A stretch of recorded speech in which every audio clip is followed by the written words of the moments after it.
Paranggu Barjo jatuh ke tangan Nyi Rampak. Dia adalah seorang peramal yang sangat sakti. Nyi Rampak dengan prajurit mayatnya itu telah berhasil menguasai Paranggu Barjo yang kosong. Bupati, Anggung Suma, sini. kalau begitu, kita serang malam ini juga. Siapa dia? Aku belum pernah bertemu dengannya. Gunakan api untuk mengusir mereka. Baiklah.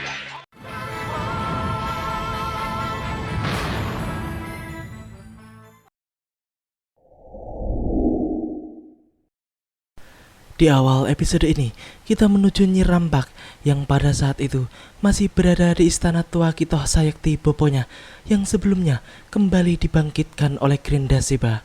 Para prajuritmu tidak ada yang bisa mati, Rampak. Sementara itu di Parang Sabrangan, tampak Danurwenda sedang menuju Sanggar Pamelengan, di mana Putri Gayatri sedang berdoa dan bersedih karena Boponya Prabu Tohjoyo gugur di medan perang. Kita sama-sama telah kehilangan Ramanda tercinta kita. Kita berdua telah kehilangan orang-orang tercinta kita. Paranggu Barjo dan Parang Sabrangan yang dulu sangat kuat. Kini tinggal reruntuhan dan puing-puing. Masih bisakah kita membangunnya kembali, Gayatri? Angling Kusuma pun kemudian angkat bicara dan menyatakan bahwa jika Paranggu Barjo dan Parang Sabrangan bisa bersatu kembali, maka ia yakin kalau mereka akan menjadi satu kesatuan yang sangat kuat dan tidak akan mudah diruntuhkan oleh pihak manapun. Putri Gayatri pun menyatakan bahwa memang ia sejak dari dulu telah tidak setuju dengan perpecahan, sehingga ia juga ingin menyatukan kembali Parang Sabrangan menjadi bagian dari kerajaan Paranggu Barjo. Dan jangan khawatir, saya dan Rai Danurwenda akan tetap menjadi senopati sampai senopati-senopati baru muncul di negeri ini. Terima kasih, Raden. Terima kasih. Lapor Gusti Putri. Baru saja mereka menyelesaikan masalah dan pembicaraannya, tiba-tiba datanglah seorang prajurit Parang Sabrangan yang memberitahukan bahwa ada seorang prajurit Paranggu Barjo yang memohon izin untuk melaporkan sesuatu yang sangat penting. Setelah dipersilahkan masuk, prajurit Paranggu Barjo itu pun kemudian melaporkan bahwa kerajaan Paranggu Barjo telah direbut dan jatuh ke tangan Nyi Rampak. Laporan tersebut jelas membuat semuanya terkejut, terlebih lagi Danurwenda yang memang sebelumnya telah mengenal peramal sakti pemilik pedang Nanggala itu. Paranggu Barjo jatuh ke tangan Nyi Rampak. Benar, Pangeran. Siapa Nyi Rampak itu? Dan kenapa Paranggu Barjo bisa jatuh ke tangannya? Lepas!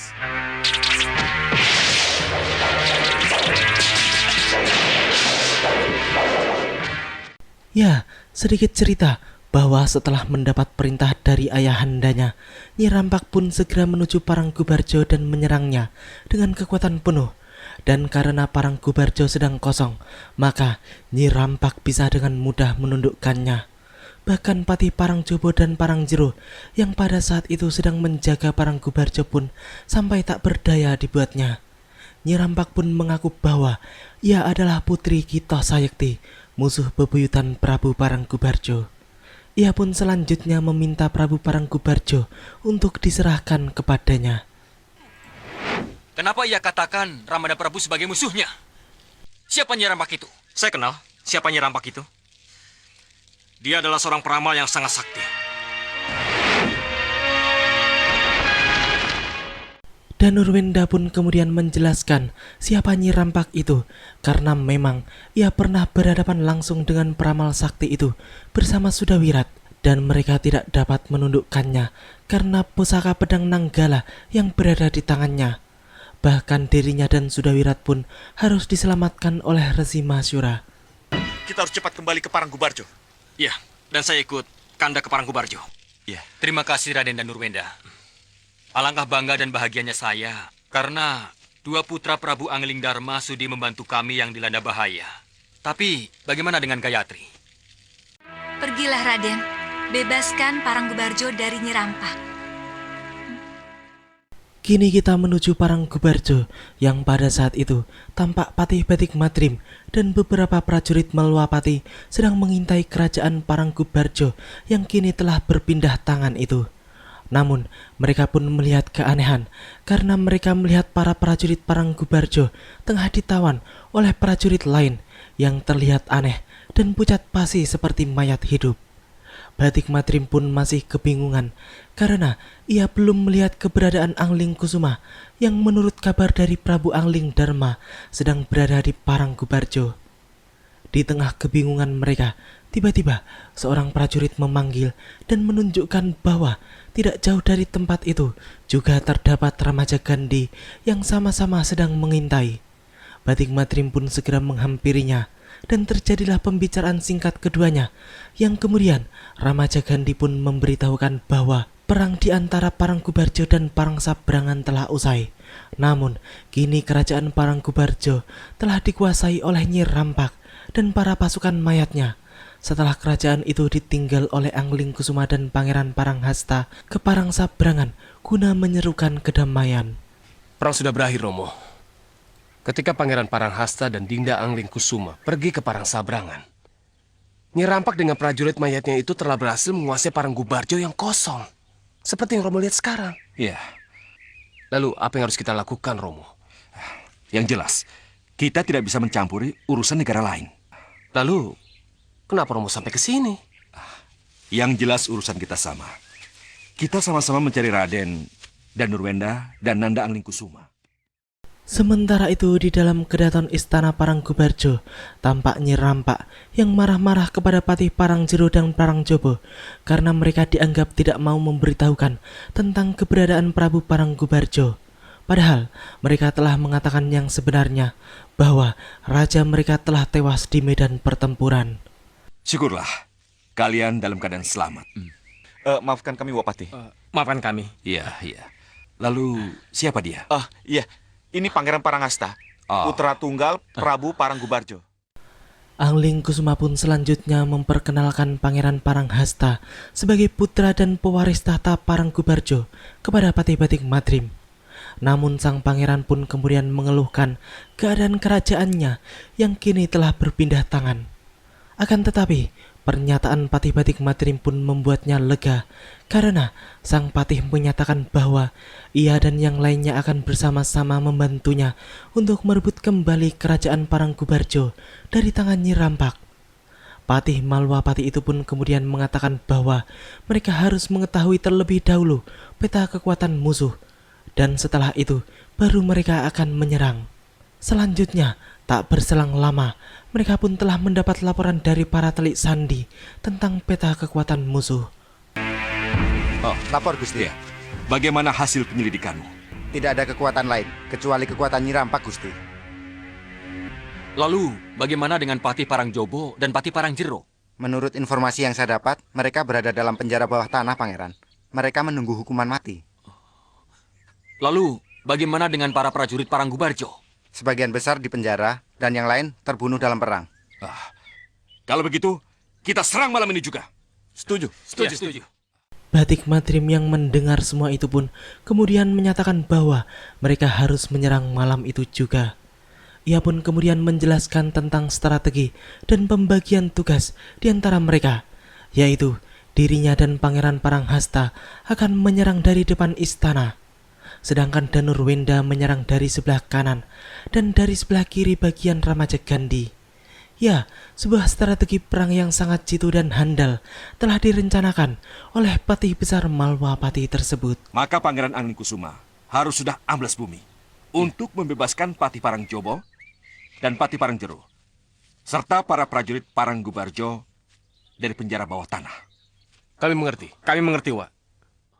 Malam itu, Nyi Rampak dan anak buahnya pun tampak sedang merayakan kemenangan mereka yang dengan mudah menundukkan kerajaan besar Paranggubarjo. Mereka pun berpesta pora dengan meminum minuman yang bikin oleng seperti ciu, toa, bir, anggur merah, vodka dan lain-lain. Mereka pun tidak menyadari bahwa ada sesosok siluman ular utusan Ratu Pandulu yang memasuki ruangan megah mereka dan mengintai kegiatan mereka. Belum sempat mereka merayakan lebih jauh, tiba-tiba ada seorang prajurit yang berlari masuk dan melaporkan bahwa Pangeran Paranghasta menyerang bersama para prajuritnya. Hal itu jelas membuat mereka terkejut, dan dengan kemarahan meluap-luap, Nyi Rampak pun segera berjalan keluar istana, diikuti oleh para anak buahnya yang lain.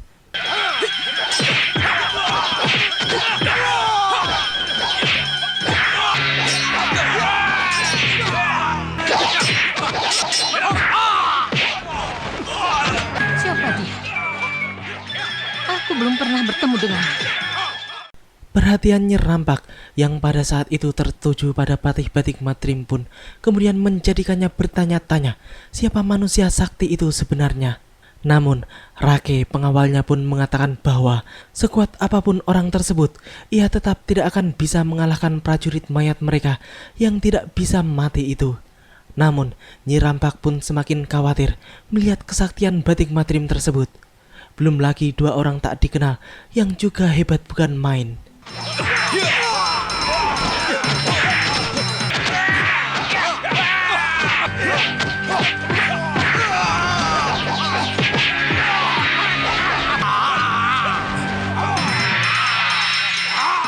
Batik Madrim yang pada saat itu melihat bahwa pasukan mayat yang telah dibunuhnya mampu bangkit kembali pun kemudian dibuat heran. Namun, berkat pengalamannya, Patih Sakti itu pun langsung melawan pasukan mayat hidup itu dengan api, dan hasilnya pun luar biasa. Mayat-mayat tersebut pun musnah, terkena semburan api Patih Batik Madrim. Dia bukan orang sembarangan. Dia sangat tahu bagaimana menghadapi lawannya. Kalau kalian tidak turun tangan, kita akan kehilangan prajurit mayat. Ramajikandi, mereka itu mayat hidup. Gunakan api untuk mengusir mereka. Baiklah. Ya, Nyi Rampak pun tampak sangat terkejut dan bertambah khawatir melihat musuh-musuhnya yang sangat luar biasa itu. Kini pasukan mayat hidupnya pun harus musnah menghadapi mereka yang telah mengetahui kelemahan mayat-mayat tersebut.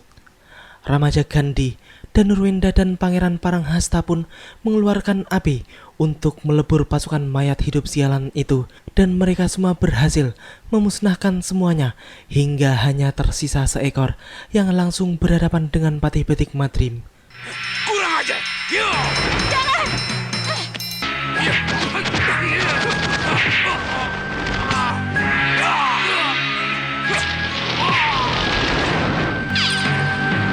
Maju, bunuh dan hancurkan mereka semua.